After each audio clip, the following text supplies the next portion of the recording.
Quand on arrive au Capsia, on n'arrive pas dans un régiment classique, mais dans un centre d'entraînement avec des militaires issus de toutes les armes et plutôt expérimentés. Je suis le première classe Corentin, je suis affecté à la première compagnie et je suis adjoint de la cellule HTCA. Ma spécialité, c'est le soutien du combattant et la gestion des approvisionnements. Au départ, j'étais plutôt surpris d'arriver dans un centre, avec un fonctionnement particulier et des missions toutes liées à l'entraînement.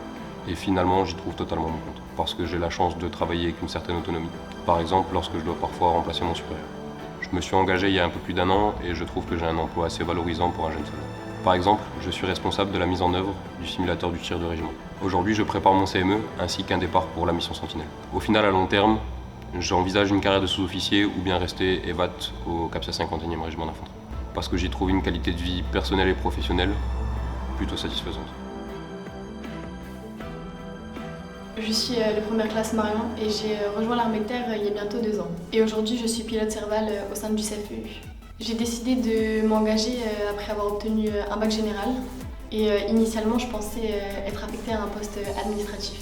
Mais j'ai eu l'opportunité de rejoindre cette nouvelle cellule et de travailler sur ce nouvel engin.